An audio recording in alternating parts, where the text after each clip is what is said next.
Thank you so much for your time today. I am so thrilled to see the news of your recent election as a city council person, the first transgender city council person in all of Ohio. You cover a lot in your mission statement as well on your website that I really like to see. Creating good paying jobs, accessible quality public education, and especially protecting civil rights and liberties is a big one, of course, as well. In such a busy time lately with a lot of anti-LGBT legislation going on in Ohio. Um, what can you say to a lot of the community, especially in now your city, St. Mary's, that you're going to be able to, how are you going to be able to support them locally?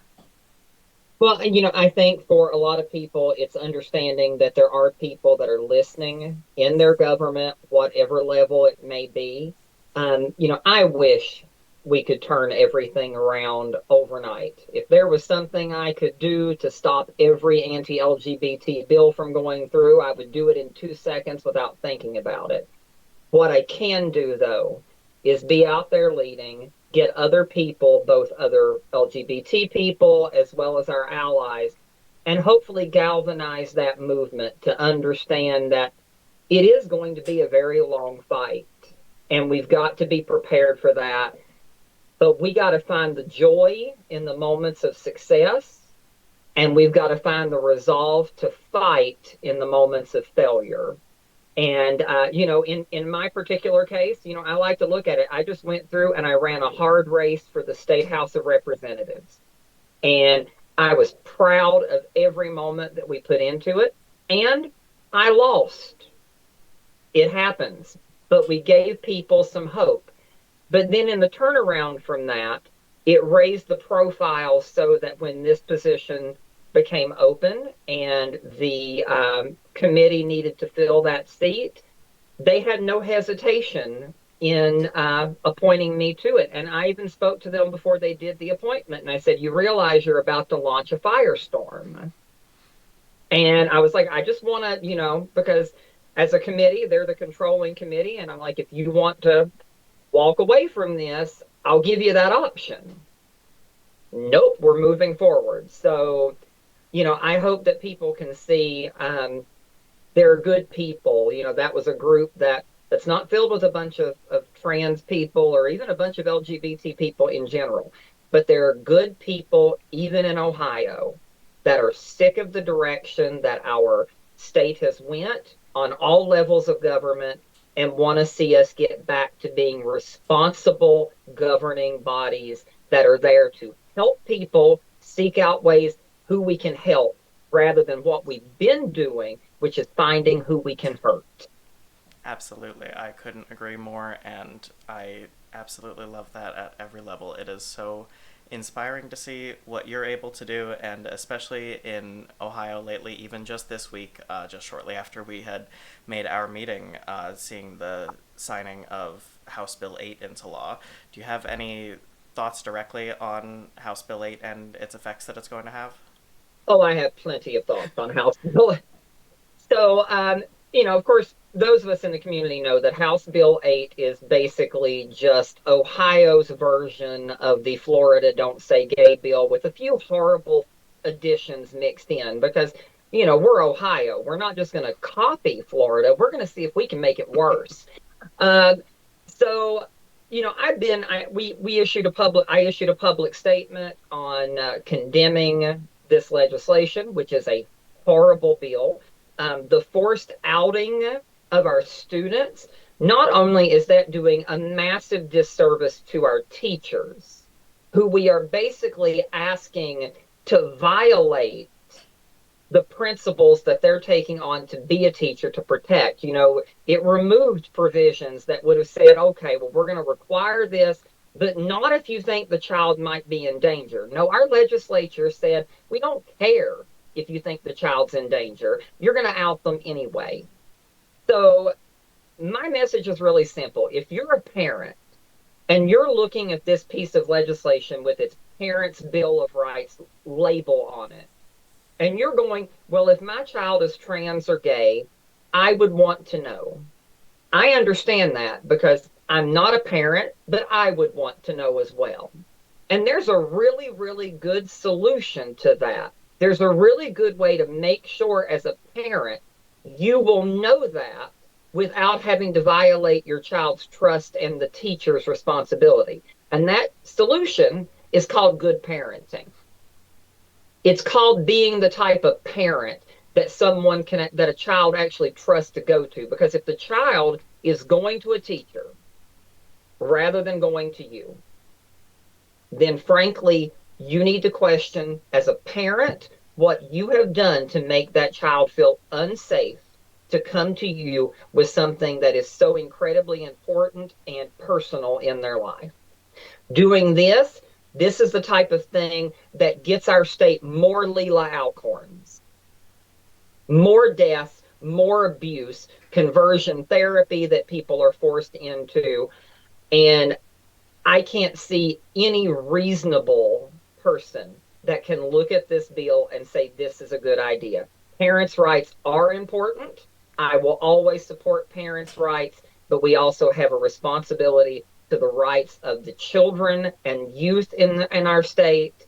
We have a right to our students' rights, and violating that trust is totally a dishonor. And that's just going on the worst part of this bill. Let's not forget the things about banning any mention basically of LGBT people in schools, not to mention they don't really define what they mean by sexuality content. So it's totally up for someone to interpret, which means our teachers that are spending their money to go get an education. And let's be honest, we are not paying them commiserate to that money that they've invested in their education. We still got teachers that are having to go buy their own supplies while our state legislature is sending money to private school. So these teachers now don't know that, yeah, the straight teacher down the hallway, he can mention in passing that, yes, he and his wife and children are going out this evening. But now the lesbian teacher here or the gay teacher here is not sure. Are they going to lose their jobs, get in trouble with the government by simply mentioning that they have a same-sex spouse? Or even mentioning pronouns. I don't know how the hell we're supposed to teach an English class anymore because you even say pronouns. I guess everything is a damn adjective now. We're not going to use the term.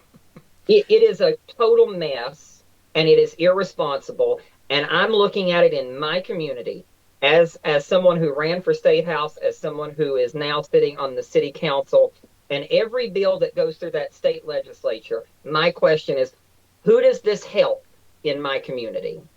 And I got to say, these bills that I've seen them pushing through in that lame duck session, and they truly managed to put the lame in lame duck, has not done a single thing to improve any life in my community. Not just my community at large, my community here in St. Mary's, not helping anybody. Nobody's groceries got cheaper because of a gender affirming care ban. I'm not aware of anybody who was able to afford their prescription medication because now somebody can't say gay in school. These are the things we need to be focused on. That's responsible government. Absolutely, and I definitely do like that you mentioned the gender affirming care as well, especially in regards to the NDAA that was voted on. And do you have any thoughts, especially with we've had Sherrod Brown for so long in Ohio, and seeing in his final hours in the Senate actually voting for removing gender affirming care from the NDAA. Yeah. And it was not only Senator Brown. We also had who I like otherwise on their legislation, but Greg Landsman supported this. My message is really clear. If you think as a Democrat the way you win is to try to become Republican light, I think we've already seen the results of that. We saw the results in our 2020 election. Let's be honest. They talk about, well, we need to reach across the aisle. I don't know how much more you can reach across the aisle other than campaigning with Liz Cheney. I'm not sure how you reach across anymore. The only thing that we did was we didn't bring a single Republican, the rank and file, the voters. They didn't come over to us. What we did successfully do is alienate Democrats. We have to stop thinking that the way that we as a party, as a people, are going to be successful, and me speaking as a Democrat personally, we have to stop thinking that the way that we do that is to water down everything and become a bunch of phonies, just like the other side is. We have to be honest on where we stand and take the time to explain to people. I get that a lot of people are not going to understand if they haven't looked into this issue and they're not impacted. That doesn't mean you, as a legislator, get to just accept their ignorance on the subject. That means your responsibility is to educate someone out of ignorance. That's what we do. We provide them information. So I absolutely, I know Sherrod.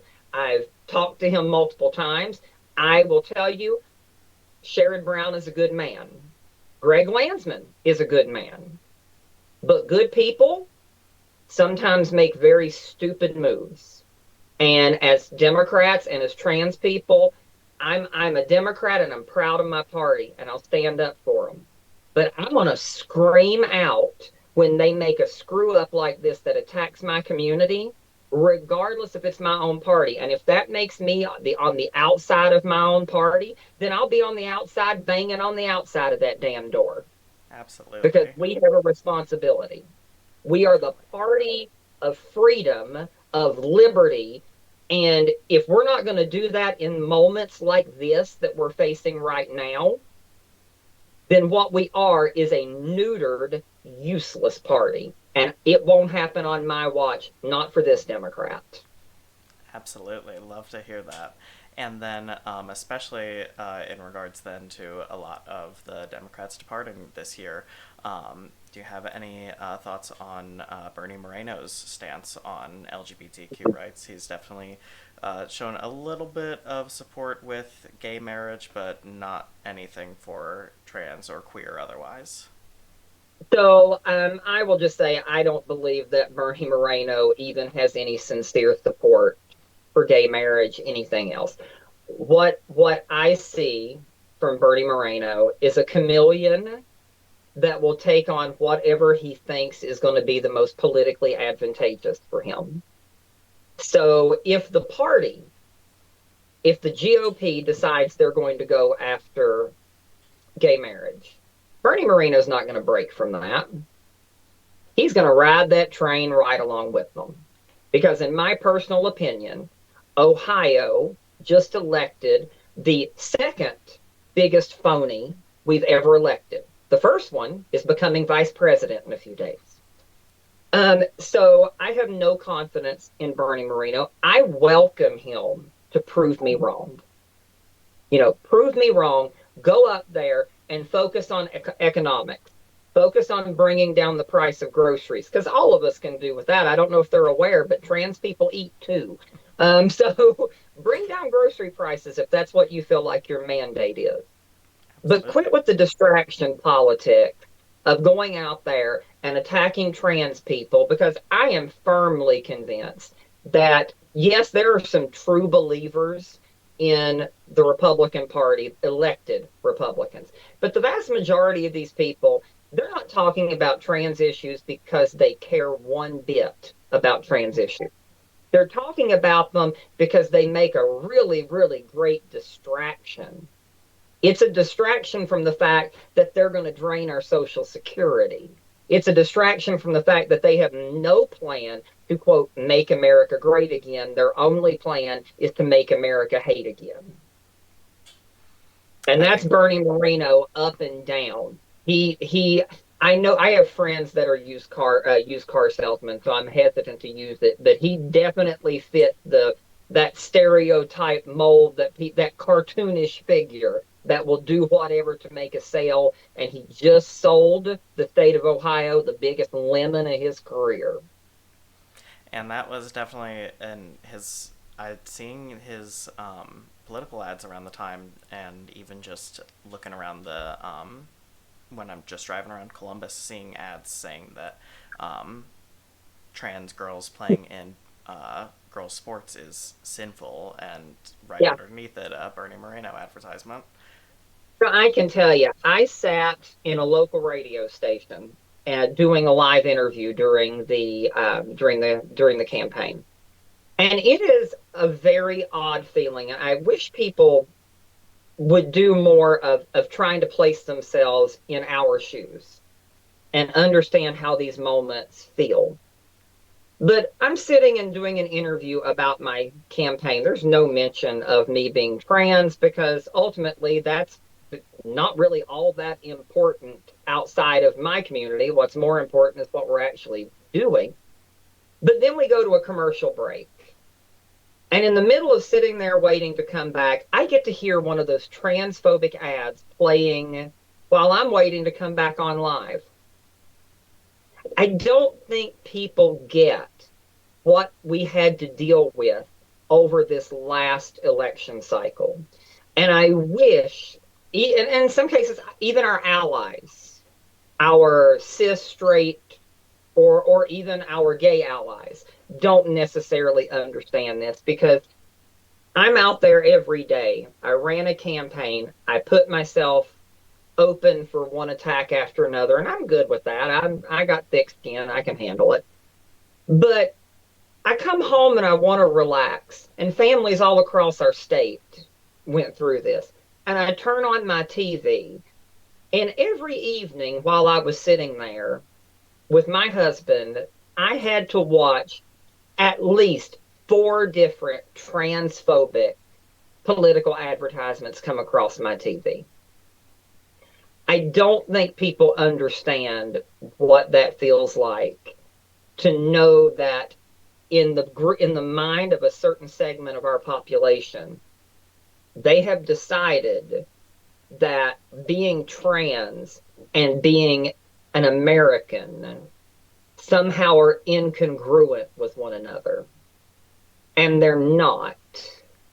And I wish people could think back and just get an idea of what it feels like when you're a trans person, regardless of whether you're in politics or not. Your TV wasn't safe. Your radio wasn't safe. There's nowhere you could go. Billboards are up that are talking about that the biggest threat you would have thought in this country is not rising prices. It's not threat from foreign adversaries. It's the fact that somebody might play on a sports team. It just I That has been a frustration point of mine, and I it's the reason why I tell people that it's time to realize that we have to know our history as trans people, as Absolutely. LGBT people, because if you don't know it, you need to start learning really, really quickly. You need to know, who Marsha P. Johnson is, who Sylvia Rivera is, who Cleve Jones is, because you're about to relive their life. Exactly. It's So, definitely been a very scary time, and especially for even coming up to February 25th is the day that Senate Bill 104 is going to go into effect for the transgender bathroom ban across the state.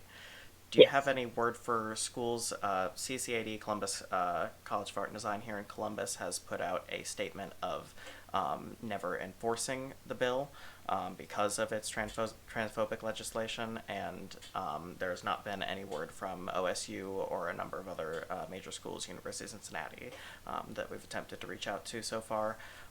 Do you have any words for them on how we can deal with this as respectfully as we can, especially when dealing with colleges at a high level with Yeah. adults and visitors, and it could be anybody going to Ohio State University football game.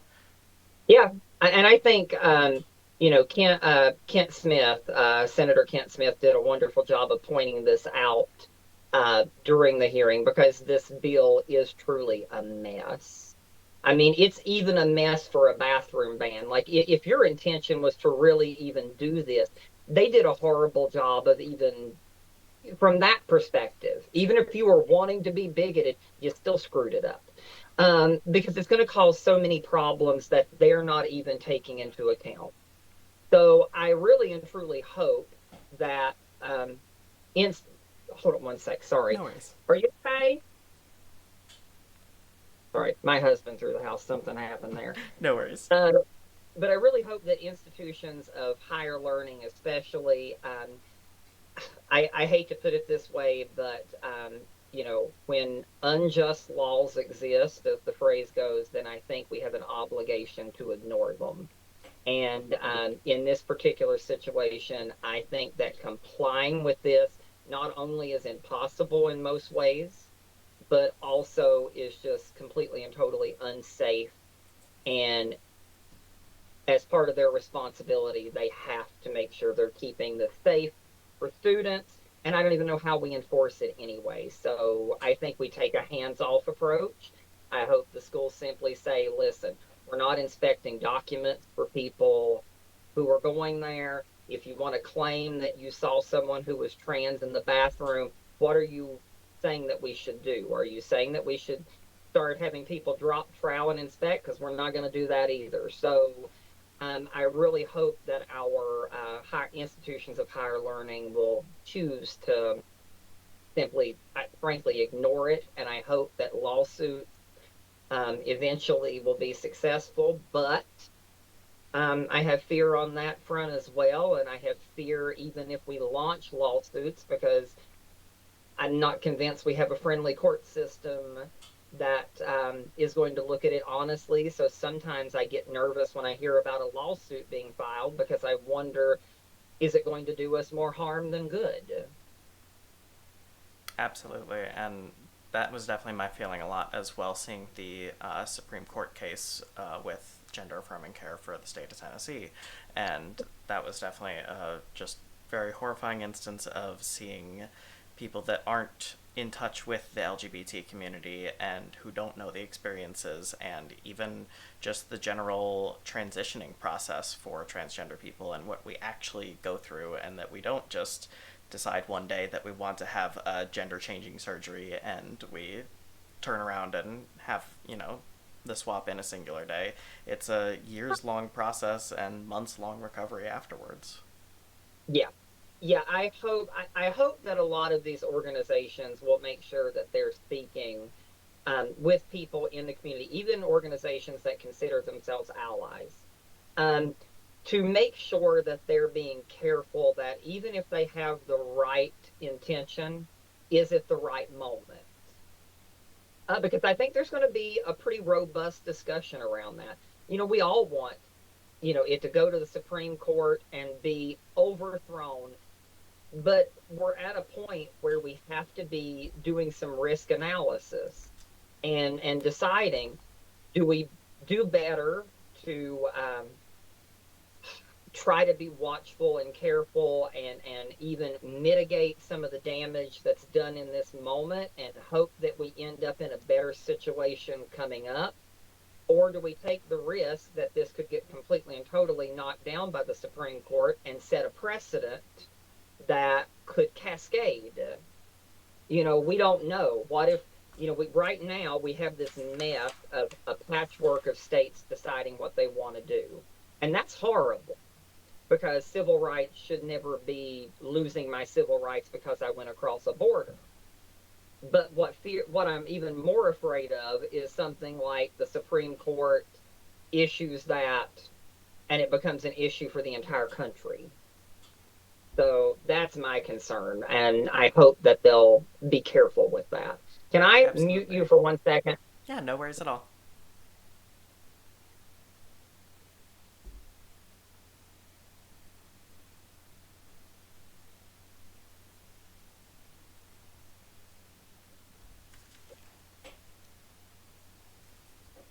Sorry about. No Okay, worries at sorry all. about it.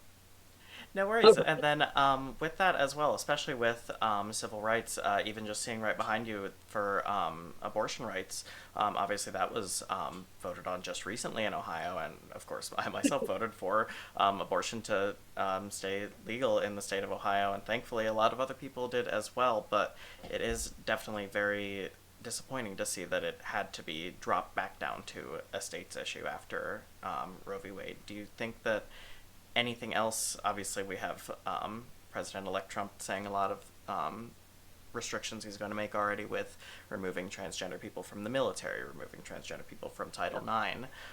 Do you expect anything else that we should be worried about coming in the future as well? Having been on a lot of calls with a lot of especially trans advocacy organizations. And keep in mind, some things I say that I haven't done myself, but I need to get myself motivated and do it. So some of us that speak are not always the best at doing it for ourselves. We Absolutely. um, but I truly encourage, trans people, especially if you're able, get every piece of documentation that you can get switched over and corrected done as quickly as you can. Get your passport or passport card, whichever is going to be best for you. Make sure that you're going to the Social Security office. A lot of people don't know. You can either fill out the form or you can go to the Social Security office. They can change the gender marker in Social Security. You won't see it on your card, but it will be in that government system. Um, so I highly recommend that people do that quickly. I personally don't believe that that stuff is going to like change on January 20th. But I do feel unfortunately confident that it will change. I think it's going to be a cascade effect, and we're going to see things start to pick away, and we simply can't know when it's going to happen. So I hope that our community, if you're the parent of a trans child, reach out to the organizations, the nonprofits that we have here in the state of Ohio to find out what you can do legally to help get your child's documentation and, make sure you're setting up binders in your home that you can easily get that has every piece of documentation related, especially if you're a parent, to your trans child. If you've got a diagnosis from a doctor, I don't like the medicalization, but the world we live in. If you have a diagnosis from a medical doctor with gender dysphoria, put that in there. Have everything set because I do have concerns that we can see some real risk, not only to us as trans adults, but as the parents of trans youth that are supportive. So make sure you're doing everything. Look and consider, even if you're not doing it right now, where are the closest, friendliest states? And do some planning. Make sure you've got some. I even say so much. I hate to be the person that sounds so, into the world, but you know, especially if you have a trans child, have something, have some emergency supplies ready to grab and go. We've got to be prepared. I don't like to think of the worst, and I hope that I am totally wrong. I hope that Donald Trump is as much of a blowhard do nothing as I kind of think he is. I hope he gets in there, talks a big game, and ultimately doesn't do shit. But he's not surrounded by the same people he was surrounded with the last time. And those were horrible enough. But he's surrounded by the true believers, the sycophants, the people that'll do whatever. So we have to be prepared for the worst case scenario and then just be thankful when if it doesn't happen. So that's my thing. Get your documentation as quickly and as easily as you can. If you can't get, like in Ohio, if you're having difficulty with birth certificates, I recommend reach out to a good attorney. There are a lot of good LGBT attorneys. I could name one off the top of my head, but I'm not going to do that because I don't want to send a ton of people to them all of a sudden and then them going, "What the hell did you do to me?" But reach out and get people on it because these are things that you need to start resolving as quickly as you can. Absolutely.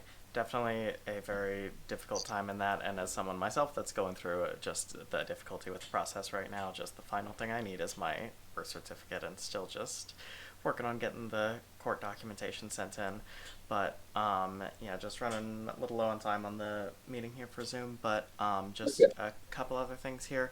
What would it take to achieve trans liberation in this country? Lord, I truly wish I knew the answer to that. I mean, it's honestly going to take a change of heart. We can change all the laws that we want, and I encourage us to do so. We're not going to be safe until people change. And so I think the biggest thing is those of us that have the ability, and that's not shaming anyone who doesn't have that ability to be out there, do what you have the talent and the ability for. But those of us who can, those of us who don't have as much to lose, um, we've got to be vocal. We've got to be out front. We cannot cower in these moments. And that way we can speak to people and hopefully we can start changing hearts and minds. And it's going to take, as we're getting comfortable, more and more trans people are going to have to start coming out and being open about who they are. We know, Anita Bryant, we just found out passed away. And, her whole thing that she launched during that time frame, the reason that her efforts were successful, which was focused primarily on gay people, was that most straight American adults didn't know a gay person or didn't know that they knew a gay person. And so it's easy to believe lies about people that you don't know.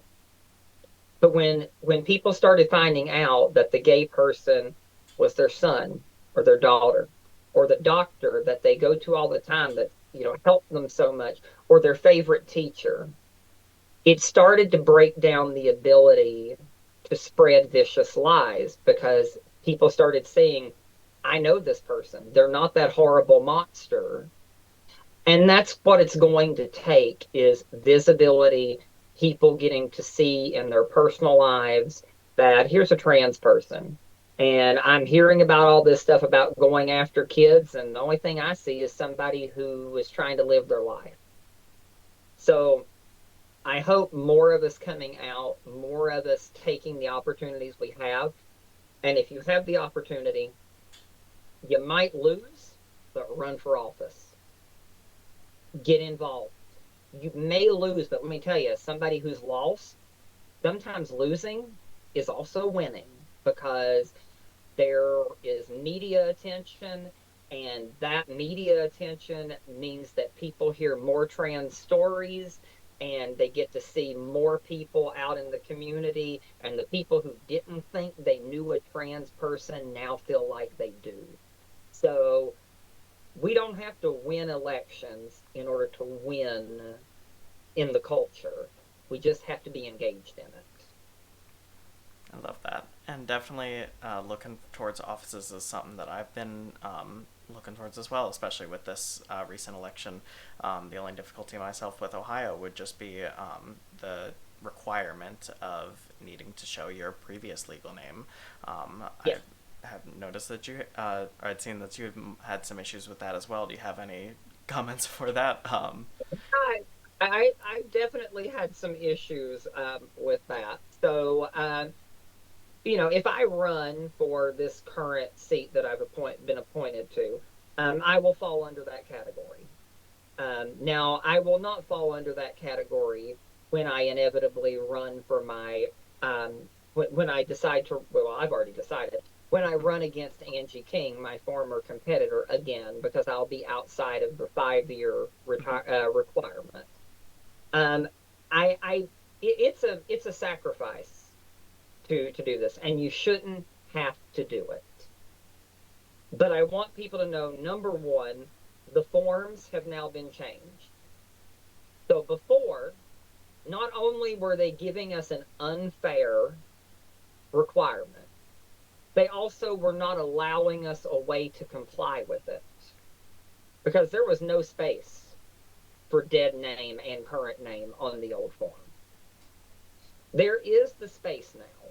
So now the question that we have to ask ourselves as trans people, and especially if you're looking at running for office, then as trans leaders, is I have to weigh the benefits and the cost. It's a heavy cost. It's hard enough. I will tell you, I have difficulty even writing my dead name, much less, but you've got to look at what's going to be in your best interest. And again, this is where you've got to know your own, mental health and what's going to be right for you. But if you are in that space where you can do it, I encourage people to do it, because the only way it's going to change, listen, I've counted on some wonderful people to change laws and make it better for us. And there are some. Representative Michelle Grimm and Representative Beryl Piccolo-Antonio being two of the finest individuals I have ever met. And they tried to get a law through that would have changed this, and it died in lame duck.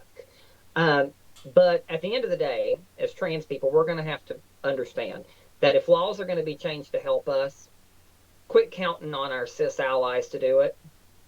We're going Absolutely. to have to damn well do it ourselves. So sometimes that means sometimes the system has to be broken. And sometimes we also have to understand that the only way we can fix the system is by playing by its rules in that moment. So I hope people will take the risk, will understand that the cost of putting that dead name on that paper sucks, but you might have the opportunity to change a law. And even if you don't, seeing you out front fighting, I've had youth reach out to me. You might just save a damn life by somebody seeing somebody out there and going, damn, there are people fighting. There are people fighting that are just like me.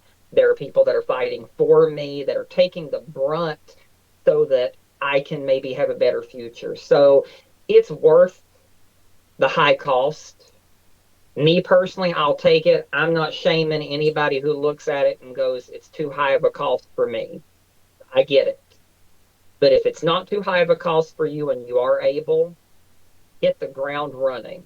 And there is, for my Democrats, because I'm a Democrat, there is a pride caucus within the Ohio Democratic Party that will be happy to back and support you and do whatever we can. I say we can. I sit on the steering committee, and we are proud to endorse and do everything we can to help LGBT candidates. So, by all means, if you are looking at it, reach out to the Pride Caucus and we'll do our damnedest to help get you started. Absolutely inspirational, and I appreciate it so much. And then just a few final notes here. Just since I am also coming here as part of our new coalition, Ohio Coalition to Protect Trans Lives, we are organizing on February 25th as well, just a whole day of noncompliance and protest at the State House as well. In relation specifically to Senate Bill 104. Would we be able to get an endorsement or any assistance with being able to spread the word on our day of noncompliance? Absolutely. Please, number one, I fully endorse protest. People may not know the way I got started in this was literally I led a protest against the drag ban in the sponsor's hometown. I absolutely fully endorse, and if there is anything at all that I can do to help pump it up and get people to show up, let me know. I'll do it. I'll scream it from the rooftop. I appreciate it very much. We will definitely be continuing to reach out for support with that. Absolutely. We are building up our website slowly. You can just get to it at ohcptl.org. I've been doing a lot of the writing on there myself, and we'll be definitely getting this interview up there too. I appreciate it. And again, anything I can do to help push things forward, please don't hesitate to contact me. I appreciate it so much. Thank you so much for your time today, especially on a Friday afternoon after work and Oh, everything. you're fine. Do you have any final comments you would like to share as well? I hope people look at the story of, me being able to get to hopefully this position, and we'll see how much success I have. But to realize that the only thing special about my candidacy was that I was willing to run.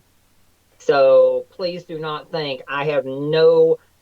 I'm a loudmouth redneck from Southwest Virginia. I don't have this immense skill set. I just have a willingness to put myself out there. And that's what we need is other people who just have that willingness to put themselves out there. So, look at it and hopefully you can get a little bit of inspiration along the ways, because trust me, there's been a lot of hate in all this.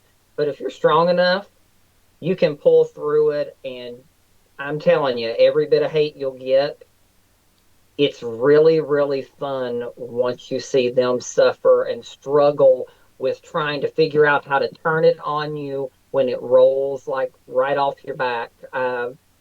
So anyway, I'm rambling and I'm not going to. I'm a former preacher, so I used to do a lot of rambling. Um, I appreciate it. but you know, I just hope people will look at the candidacy, look at the campaign we ran and the involvement we did, and realize that if somebody like me who has no experience in this can do it, anybody can do it. I mean, especially I did it in the most red county, the most red district in the state of Ohio. If I can do it here, I expect to see some names of some trans people on some ballots in Columbus and Cleveland and Cincinnati. So hopefully people will get that inspiration to go jump into the race. And I am Absolutely. always there if anybody ever needs any advice, any input, or if I can inform you from my own failures so you don't repeat them. Um, I hope people will know this is a person that'll always be available to our entire LGBT community. That's why I ran. That's why I keep doing it, and I'll keep on helping any way I can. And that was it.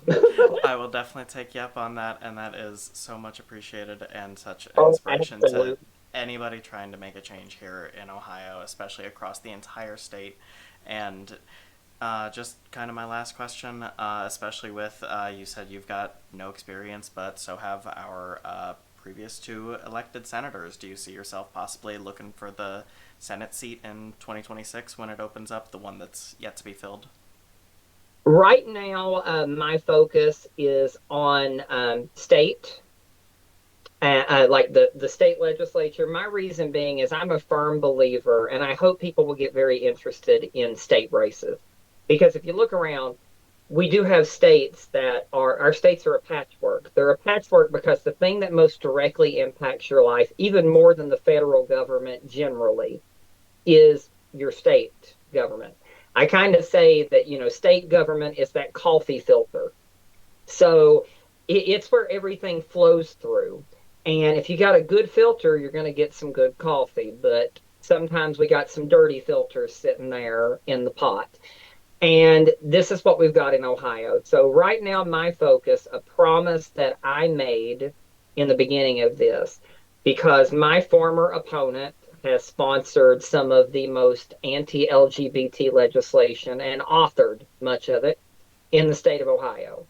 My promise was that she will never ever be allowed to run unopposed. Not as long as I still have breath. So that is my focus at this point. And I will never rule out any office in the future, but my intention right now is to continue pushing in state offices for state positions and getting behind good people who do feel they're ready for that Senate race or that U.S. House of Representatives race. I'll be right there fighting for them and campaigning for them. But right now, Ohio legislature is my place. Well, And that's where I'm going to get. as a recent first time home buyer, that is truly appreciated because I'll be in Ohio for a while, and that's why I intend to try and make the same change as well, and that's why we try to do the same thing with our coalition. And we definitely look Yep. forward to your continued support and communication. It is definitely a tough journey, but we are looking forward to being able to get through it together. I appreciate it, and I'll anything you guys need, like I said, please reach out. I'll be as responsive as I possibly can. I appreciate it so much, and thank you so much for your time today. Hope you have a great weekend. Thank you. Oh, I will. You too. Thank you. Bye bye. Bye.